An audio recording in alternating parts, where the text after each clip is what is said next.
Hello, this is my brother. He's just got a mainsail, second hand. He's had a bit of work done to it and he's got high hopes for it. He hasn't got to grips with it just yet, but I'm sure he will do by the end of the day. I feel I'm going alright. I've got me 5 knots over the ground and there's no tides to talk about at the moment, so that seems alright. We've got a fair puff of air, we've got 15 knots, so I should be able to get 5, I think, no problem. And I'm just leaving the sandbanks. We're going to go round to Llandudno for the night, or at least that's the plan. And we seem to be making a nice pace at getting there as well, but it is a bit of tacking we've got to do. Well, I think I'm lucky. My sails seem to set really easy, and Swallow seems to be making a nice munchy way through this flat water. But it's a favourable thing, a reach, even if it is a close reach. Very favourable for the boat. Our destination isn't too far. It's just round that big rock there, called the Great Orme. The other side of it, which if you look at the flat land there in the middle, the other side of that is the bay that we're going to, and hopefully it'll be nice round there. Oh, and I'm towing the dinghy in case we want to row ashore or row over to Jay's boat for a beer or what have you while we're at anchor, as well as to see what it's like.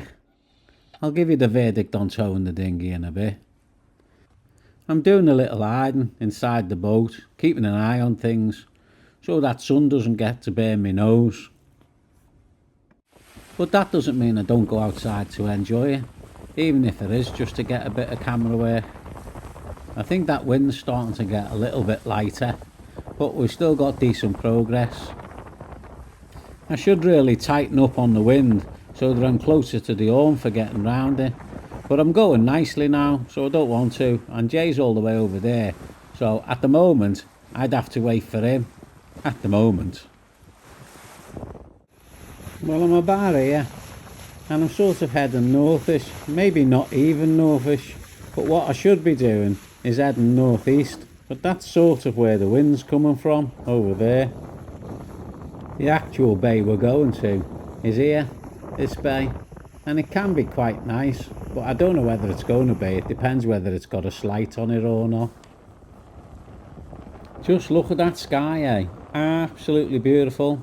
Except for that jet trail in it, there'd be cloudless and a big ball of sun up there shining through the rigging at me. Bliss. Looks like Jay started picking up a pace now. He's getting used to that sail. The Great Orme itself's a lovely lump. Plenty of houses along the bottom there, although they're a bit blurry on my lens at the moment, but they're all big nice properties. And there's a road that goes right round it, which is 10k, 6 miles. A nice walk, a nice cycle, or just a nice day out generally, and you can drive it as well. Dinghies annoy me on the back, I've decided. They make far too much noise and take away the tranquility of a lovely day. Just when I think the air is getting a bit light and a bit on the nose for me to continue at this, my brother sharpens his course up and comes completely inside me. So I think he's got to grips with that sail now, because he's waypointing high. And it looks like he might make the end of the Orme, where I go out to sea, where he's coming from. So I'm going to have a great big tack, and I suppose my brother's going to be miles and miles ahead of me if he chops that corner off there.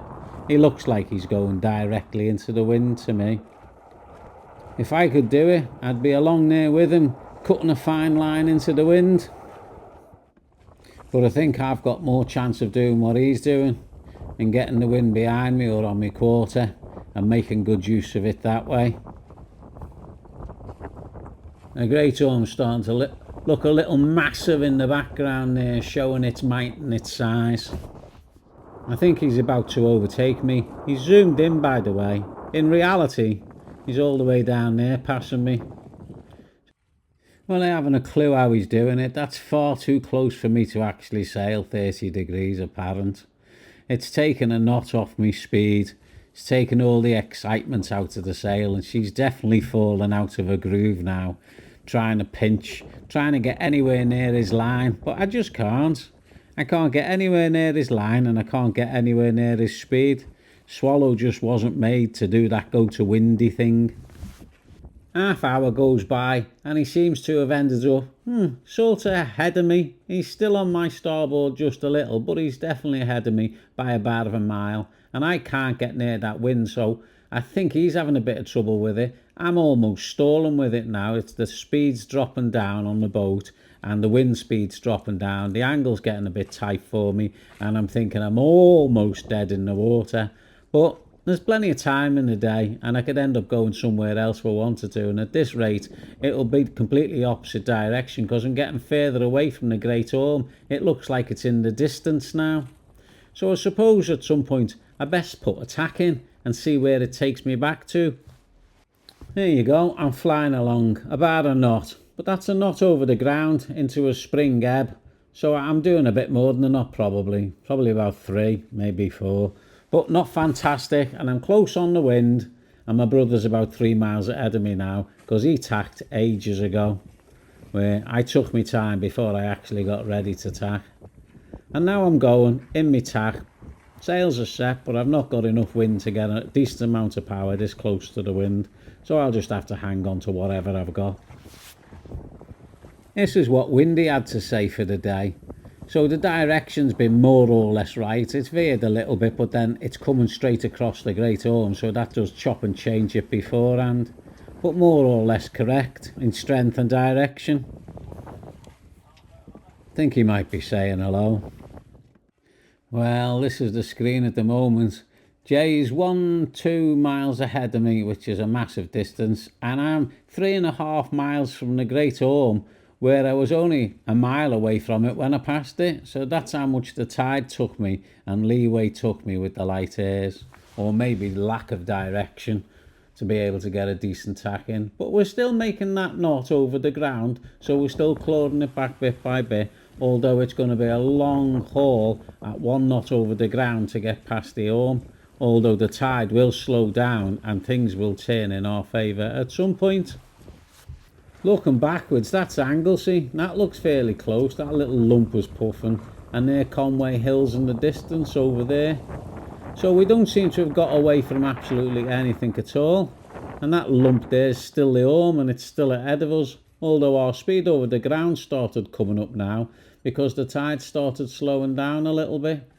We've got a little bit more wind as well with 12 to 13 knots, so our pace is slowly gathering through the water, although I won't say she's in the happiest groove she's ever had. At least she's going somewhere. Still not a beam the Orme, although we're on a funny tacking angle, so you're looking a little bit further back than you would normally be.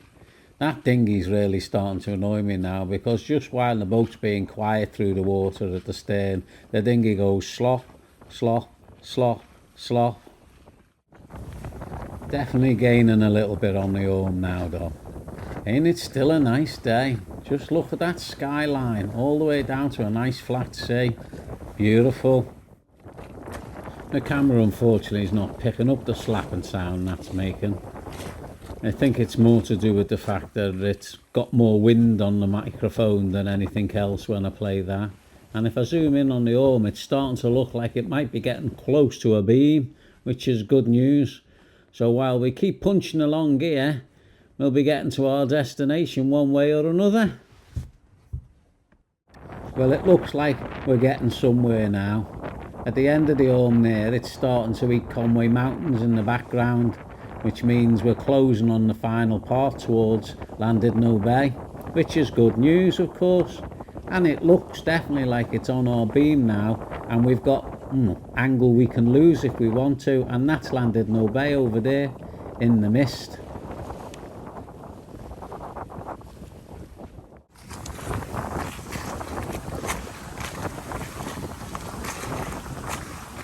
Well, that was just a little attempt at me to see if I could record the dinghy slapping in the water to give you an idea of what it's like. Well, that definitely takes the peace out of the cockpit, believe you me. You probably can't on the video, but you can with your eyes. There's plenty of people moving around on the Orme, cable cars, people walking. Oh, and there's even Sky Entertainment. There's a jellycopter up there shooting along at the moment as well. Him up there in his jellycopter. Well, we're going to round that last lump of rock there, and there's the pier in Llandudno. So you can sail in towards the end of the pier and then just tuck in after that. Phil, when I look back though, it doesn't look like you're that far away from the Orme itself, although that it sticks out and there is a corner and then there's another corner round that corner. So you are, because this is definitely the last corner we need to go round to get into Llandudno Bay. It's a spring tide, and if it's wind over tide round here, the waters at this bit here can be quite lively, to say the least. In fact, right across the northern side of the Orme, when there's a spring and there's wind over tide, you don't get so much as overfalls, as waves that just trip over themselves in a very uniformed way. Quite enjoyable if you're with the wind going down there, because you get a lot of surfing. Incidentally, Llandudno Pier is still alive like a pier should be, with amusements and other things and cafes and plenty to do along the way. And the Grand's sitting there looking at her on the end. Jay's coming back under his Genoa alone. I'd called him into Llandudno Bay and he wanted to go to Roche-on-Sea, but I thought at the rate that I was making, we'd get there really late, so I'm not going to bother. So we were set for here for the first place, so this is where I'll drop my anchor. Well, I was anchored and it were bumpy, and Jay seen the anchor as he come in and he said to me, I'm not stopping here, we'll go round the other side of the Orme. Where we just come from? Oh, where we spent the last 5 hours coming from. Yeah, so I'm motoring out with my mainsail up to get back past the Orme, and then we're going to stick our sails back up and we're going to sail round the other side of the Orme. So bye bye to Llandudno. We won't be staying there tonight, you're far too bumpy. We get out and we decide to extend our sailing, so we get our sails up. Well, he's got his foresail up, but I put both mine up, which means he'll have to put both his up. So we start sailing along in our little bit of air, and then, oh no, the wind just starts dying away, and I'm thinking to myself, well, maybe if we'd have stayed in Llandudno, it would have turned out nice after all. But here we go. Air's gone. 3.3 on the nose, and I'm making them myself because I'm motoring, and I'm doing 4.3 through the water, so there's a knot of wind behind us. Well, not going to be able to sail that knot of wind, so we'll motor round the other side of the Orme there, where hopefully the water will be a lot flatter than it was in Llandudno Bay. Well, it looks nice round this side of the Orme. That's the old lighthouse there. Now, the conservatory window that you see sticking out on the side, which is probably the light room, the guy still sticks a light in that, so you can still see a light in there at night time, although it doesn't travel very far and it's not very bright. If you know what you're looking for, it's a mark. And here we are, just about to motor around the last little bit of the Orme and back onto the lee at the other side. Well, you can see me book there. There were no lee at the other side. There were freakish wind coming down this side, and as you can see by the white horses chasing me along, we got 20 odd knots and we've just got our foresails up and we're going with it to wherever it's going to take us. So it's been a plan that's gone wrong, another plan that's gone wrong, and then another plan that's gone wrong. So, not sure what we're going to do next. The air dropped down again when we got over to more or less the start of the buoyage system, so we dropped our hooks there by the Penmamar buoy. When we're settled, I'll make use of the dinghy and row over to Jay's boat and we can have a rattle. A bit of a giggle on how mad a day it's been and how it's gone. Well, my anchor's down and holding, and by the noise I can hear behind me, just over there, he's putting his down as well. We haven't got tons of water underneath us to go in with, but it's a rising tide, so we're happy on a rising tide that if we bump the bottom, then it won't be for long. That's the quietest the dinghy's been all day. He must be chilled out himself now after all that bashing he's been doing. There's a bit of high up cloud moving in as well, which probably means it's going to be a lovely warm night for anybody who's going to be spending it on the boat. Well, we probably will be spending it on the boat, just not out in the middle of nowhere, in the safety of the river.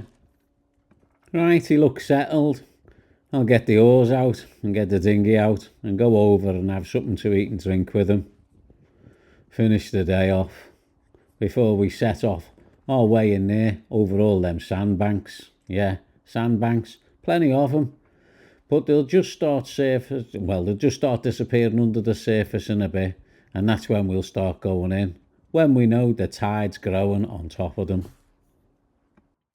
Well, the plan's always to motor in slowly, so that if you're going to hit the ground, you do it very, very gently. But unfortunately, the tide always has its own way and says you're going to do 5 knots in past these sandbanks, whether you want to or not. But like I said, they're made of sand, and sand's not a bad thing to slide up on if you have to hit anything at all. And, well, we know where the banks mostly are, so we can avoid them. But the water is moving quite quickly, so that means we're in Conway River in a flash, whether we like it or not. So what a day that's been. Okay, till next time. Bon voyage, everyone.